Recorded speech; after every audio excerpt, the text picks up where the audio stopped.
I'm Mark Unger, producer of Roundtable. Because we find this presentation so special, we really would like for you to see this. Please watch.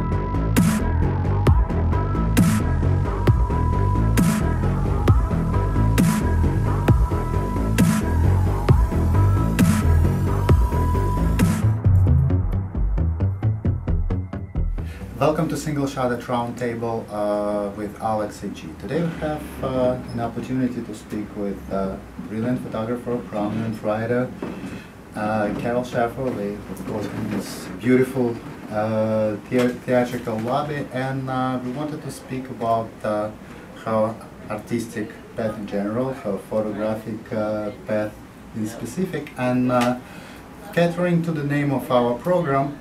It so happened that Carol, in this past year, had just one single shot done artistically. Of course, she was doing snaps with her phone, but that was the only shot she considered a piece of art photographically. And we will get to speak to it, but let's start with actually talking about how it all began. Hi, Carol, and thank you for joining us at Single I'm Shot. so happy to do this, really. It's kind of exciting, and it's great to look back over everything. So, Absolutely. So tell me how it all began. What was the reason you started to press this shutter? well, this will age me instantly, but I had a Brownie Hawkeye camera, you know, with those bulbs that went off, and I was a kid, and it was fascinating to me, and I absolutely loved photography from then on. And then Life magazine was pretty much of an incredible inspiration, and every week I waited for it to come, and I pored over the pictures, and eventually had decided that this was it. This was my passion. I just loved it, but I never studied it. There weren't even classes offered that I knew about. I mean, it just wasn't. And so I kind of got into the writing, and I became in high school a reporter for the newspaper, and then just kept the writing going. I actually didn't even pick up photography seriously until I was in my 30s. And I don't know why I did, no, it was probably even early, a little bit earlier than that. Because I remember for my 30th birthday, I had wanted a Hasselblad. So it must have been for quite a while that I loved it. So I wanted a Hasselblad really badly, but I got a diamond instead. A beautiful 1-carat diamond, and I was so mad. I was so mad, and everybody around even my mother, everybody said, "What are you talking about?" I wanted that Hasselblad. And I did get a Hasselblad later, which we'll talk about, with an attachment, art, because he shoots with, so anyway, so I started working, and I made a darkroom everywhere I lived, and they were the crudest dark rooms. I never had water in them, but I just absolutely loved every minute I could. I was in the darkroom printing, and they were horrible pictures for the most part. I thought they were great. No, I thought they were terrific at the time, but looking back, I was just still evolving and developing, and I guess I got good when I came to New York, 99. Even though I had been working on it and studying it and everything, I didn't really find what it was I was really wanting to shoot or figure it out. In fact, I didn't even figure it out until a friend pointed out that almost all of my photographs had to do with solitude. And they have that quality to them. Not loneliness or just solitude. And it kind of helped me even focus more to know that, to realize what I was trying to shoot. Basically, you like the concept of having solitude as your main motif of photography, right? Made me pay more attention to what I was actually doing. Meanwhile, I was writing a lot, and I had some real success with my writing. My first book was it was a memoir made into a movie. My third book, I got to do what I always wanted to do, and that was do something journalistic, writing and photography, and it was called Grandmother's Counsel of the World, and I took all the photographs for that book. And it was translated into 11 languages, which was exciting. And all the photographs went with them around the world. So that was like a dream come true to do that. Oh, definitely. It Yeah. sounds very exciting. Yeah. So, in this book, as I understand, you was both working on writing and on photography, the imagery of the book, right? Yeah, I did. I wrote the book and I did the photography. Did- And even the first book, The Other Mother, my photograph was on the cover of the paperback. I was getting, somehow my photographs were getting out there like that, without any effort on my part. You know, just somehow they just kept happening. So it happened probably 5 or 6 times, and at least in a big way. Say, writing is my work and I love it, but photography will always be my passion. It'll just always be. So, the writing is what you probably consider your main artistic pursuit due to the amount of work involved, but photography is your favorite. Am I understanding you right? Yeah, yeah, yeah. That's my passion. It's like you know, the writing I was just having a lot of success with, and got caught up in, and I loved it as much, and I loved the books I was writing, and I had more ambition with the writing. I could write and want to have something happen. With my photographs, I kind of loved sharing them with friends, giving them as gifts, taking their portraits, making them happy, thinking that, oh my gosh, they're gonna have this photograph of them and they're gonna have it the rest of their lives. And I never had this urge to get into a gallery or just become a photographer. But Like in the world's yet you eyes. did it. I personally seen your works in museum exhibitions and gallery exhibitions. Yeah. Yeah, you did. Yeah, but let me ask you this. Was photography actually helping you in writing? Or, both. Was it helping you to... Back and forth. They was basically complementing each other. They Yeah. was helping each other to define the other meaning of art. It Would you- does, because, and I realized all the photography I'd done before made me really look hard at things and really pay attention and focus. And so when I would sit down and write, I would realize, oh my gosh, I noticed more than I thought I did. You know, if I was thinking what I was going to write before I wrote, and then I started writing, it was just, I could see how and people will always tell me that they visualize what I'm saying in my writing. That it's a very visual type of read for people. They can put themselves right in it. So I think the photography really did have a great benefit. This is interesting. So let me see if I understood correctly what you was telling me. Basically saying that photographing, framing work, putting a long story in one still composition helps you to make your writing to be more visual. Basically implement photographic approach in writing, right? Well, really, yeah, and also pay attention to the visual that I was trying to express, or it's hard to say. For the longest time, I always loved natural light photography. Never used the studio. That's the And, hardest one. huh? That's the hardest one. But I loved it, and it was more about light than anything else. Absolutely. And for years, it was more about light. And then this joke about the Hasselblad with attachment was when I met my partner Art Tulanoff, and he always shot in the studio. So it was a little bit of a transition for me, but I was paying attention to what he was doing, and at first I loved his work, but I wasn't excited to do it myself. But he shot with a Hasselblad, and he's the attachment now.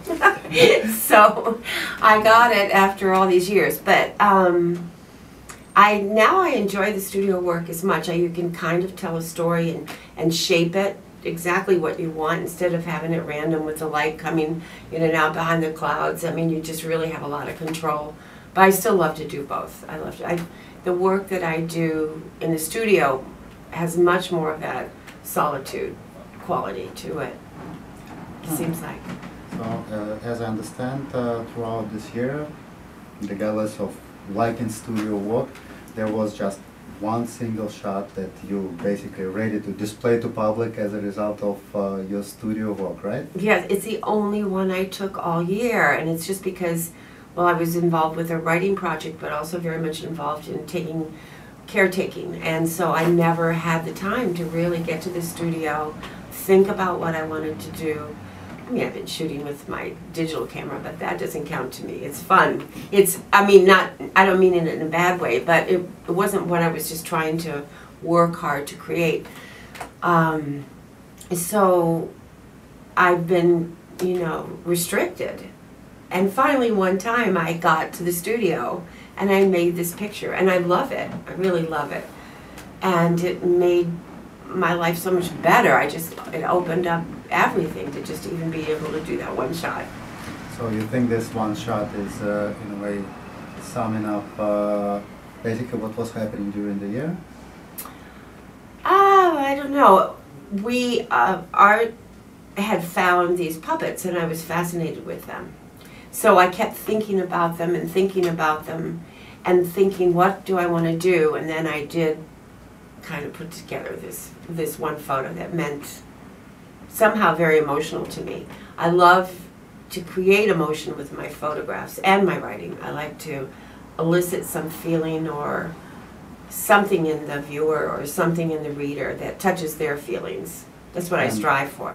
As an artist, what kind of impact, what you trying to achieve, what you trying to tell your audience, your viewer or your reader, what you trying to change in that? Well, I think I have to go back to the writing to discover what that was, and why, because now I'm thinking about it, where I'm not like an artist that has an artist statement and this is what I'm doing. It just sort of evolves. But now I understand that my first book was the one that got me on this whole track of the solitude, and it was actually a life experience. And because my first book, The Other Mother, was about my having to go to a home for unwed mothers and give up my first son for adoption. This was in the 60s. We were packed off, and I was in a Catholic home, all by myself. Nobody was, and we were not allowed to share our names with anybody. It was very rigid, very strict, and very Dickinsonian. And I always knew I would search for my son. So, but I did share the story with some people, but I was all alone with it mostly. And I had very strong feelings about it, of course, and lots of emotions that I just kept to myself. So when I started searching for him, and then I found him, and I found out so many millions of women had gone through the same experience, I decided to write this book. And the purpose was for the reader to understand why we had to find our children, because at that time, when I was searching for him in 1984, no state allowed you to search. No, it was illegal. I kept thinking everything I did, the FBI was going to knock on my door. It's how it is, and it still is that way in some states in this country all these years later. But my need with that book was to connect with people on an emotional level so that they could understand what we went through, how we actually did love our children, what needed to know them, and how they needed to know us. Somehow I did it. I don't know how I conveyed it, but I had such a passion to do it that and that's what I got out of the book from the readers, was that they said, "You told my story, you told my story." So somehow that got translated into everything else I wrote, and it evolved. My photography evolved that way too. I used to, and when I started getting good, do a lot of portraits. My main goal with the portraits was to show the person themselves, because I found that so many people didn't even know themselves very well, or didn't see how others might see them. And I wanted to get deep into them the same way I do in my writing, and evoke something from them, that they would recognize, that they would feel good about maybe. It wasn't just a beauty shot or a representational shot. I wanted it to be stronger than that. So I did that for quite a number of years. And even in this theater, I was doing a lot of headshots. And that was even good too, because the actors would let you see them. They were much more open. So all those things kept evolving. But the solitude thread, when I think about it now, came from that experience of being alone and actually creating life, you know, creativity, creating life, and being very alone in the whole process. So solitude probably just became part of my nature of understanding it. I don't mean loneliness, I don't mean being sorrowful, I don't mean that kind of thing, but just we all need that solitude sometimes. And I'm hoping that, you know, if someone looks at my photographs, they'll just feel that part in themselves, and it'll strengthen them. I would want them to feel stronger from looking at it. Some kind of healing property in a way. Yeah, probably, yes, I would say that, yeah. Basically helping the soul to evolve, helping the soul to get stronger. I think so, yeah. Because that's what I've tried to do with all my books, you know, and then also with the photographer. Either through a person's portrait, they see themselves in another way, or you're right. Yep, yeah. That's it. So I don't quite understand this. On one hand, you're talking about the reason for the solitude, the reason why it happened, at least in connection with your artistic pursuits, as pretty dramatic and in many ways truly tragic. But on the other hand, you saying that solitude on its own, in your opinion, is not a tragedy. It's a phenomena without any connotation, something positive, or it is in a way tragic still? Well, I think a lot of people probably think it's something to be afraid of. But it was imposed on me. I wasn't like that before all this happened to me. Before I got pregnant, I was just, you know, freshman in college and partying like everybody else and having fun and studying and just living my life. And I wouldn't have thought of solitude at all. And maybe if I had not had that experience, I wouldn't have kind of gotten that deep to inside myself, because a lot of times I think the only way you learn about yourself is when you're in these kind of very difficult situations and then have to figure yourself out, or experience another part of yourself that you may not have to experience otherwise. So the solitude came from that experience for sure. And as hard as it was and as tragic as the whole thing was, there was some power in it. Not that I wanted it, you know, it just happened, but... Well, sometimes you just vested with a property you never asked for, power, talent. But all of it, yeah, but it all connects too, because within the solitude you want to communicate, you know. Yeah. Like with the first book, I wanted to communicate what it was like to go through that experience. I wanted people to understand, and I wrote on a very feeling and emotional level on that, and so from then on I've always written with that. And it's because, you know, not everybody, you can read a book to share somebody's experiences, but I've found that we all have basic emotions we share. So if you write in that context with those feelings that we all share, you really connect with the reader, or if you can, with the viewer of your photographs, you know. You definitely experienced a lot of feedback in terms of your books. Basically, as you mentioned, people was writing back to you or approaching you and telling it's their story. Did you experience similar things with your photographic art, when people would look at them, say at exhibition, and actually see what they're projecting and verbalize it to you? I have to think about that. I mean, I don't think anybody's, it's a different experience when you're viewing a work of art, I think. Yeah, the people tend to be much less vocal about right, exactly. linking it to something because it's not expressed in a specific written form. But if they're drawn into it, you know, and if it's not, if it has the ability to stop you and have you stare at it and think about it and look, I mean, I can observe people doing that when they're looking at my work. But I don't think I've ever questioned them about it, or what are you getting out of that photograph? I don't think I've done that.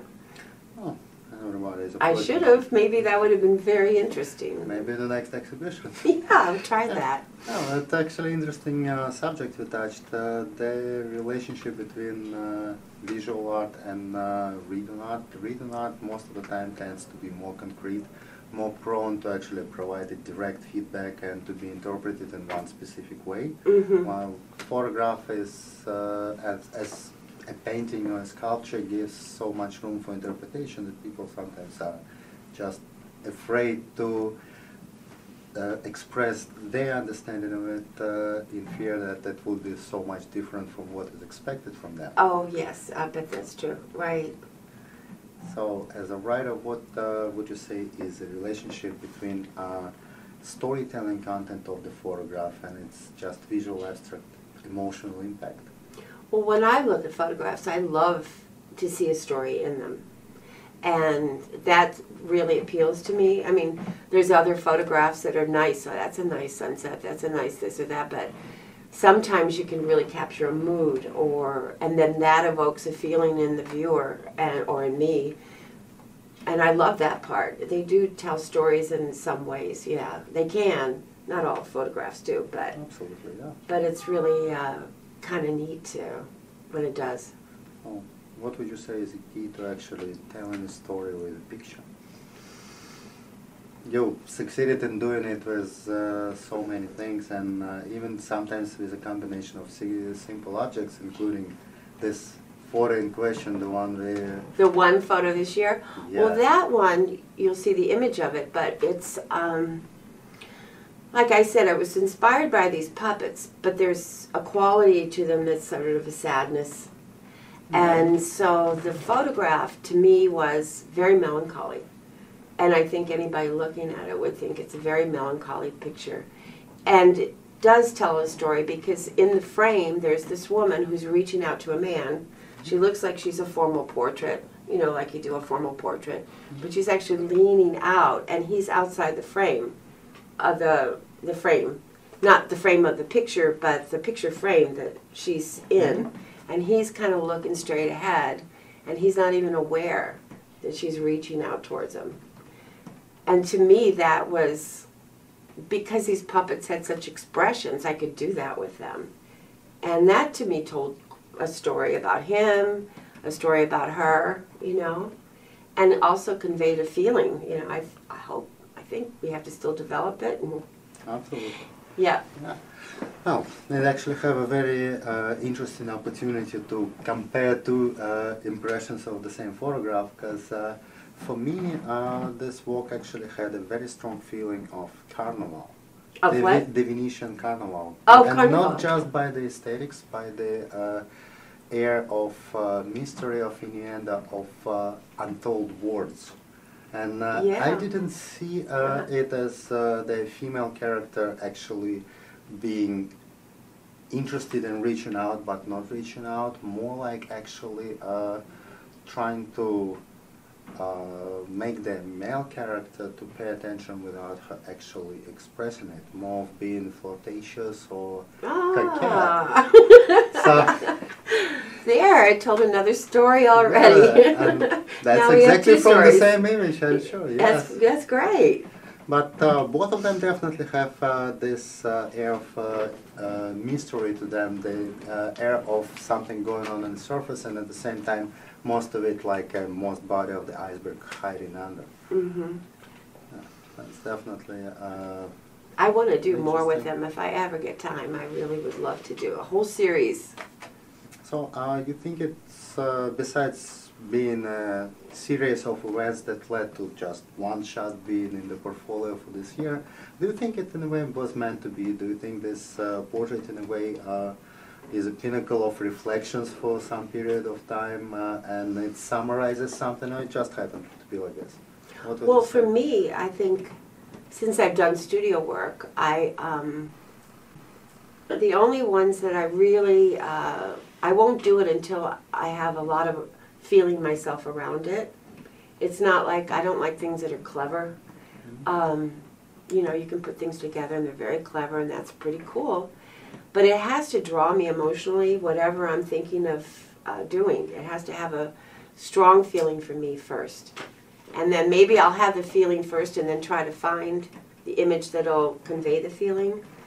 But usually it works both ways. Yeah. Definitely does. Great. So usually in the end of the program we're asking a photographer for advice, a valuable idea that actually helped them to shape their photography and they believe would be useful for their fellow photographers and our viewers. What would be yours? It's the #1 advice I got, and I only took like one photography class, or maybe two. It was with the same teacher. And he asked the question, and he insisted that we ask ourselves the question, what is this about? What is the photograph about? And that was the best advice. Even when you're looking at other people's photographs, you can look at it and say, what's this about? And once you start thinking in those terms, you really focus much more on what you would really want to do, instead of just taking pictures, you know, and wow, that's a good one. You just have to think deeper and think about what you really are taking and why, you know, all that. Why? Absolutely, yeah. Yes. Oh, it's indeed genius advice. Well, a lot of photographers actually lacking a need or want to question that even when the work not just being produced but already on the wall, sometimes in a pretty famous gallery. Mm-hmm. By the way, speaking about that, I know that you're a frequent visitor of gallery openings, I would imagine every week. And I'm pretty sure you see a lot of work that doesn't have this property, basically doesn't have what it is about it. What do you feel is a reason why part of our modern art got into this direction? I don't know. I think the digital makes things too easy sometimes, unless you're already a good thinker before, you know, you wonder what is this photograph going to be about. The great masters were the ones I learned from. I studied and read and looked at those pictures for so long, and hardly anybody's really topped them as far as I'm concerned. You know, the first ones that laid the foundation for all of photography. Maybe because their process was longer, the film development had to be longer. I don't know what made them so astute about what a photograph really was. Now, you just look at something that you could just turn around and look at yourself, you know, and it's they're not showing you anything about something.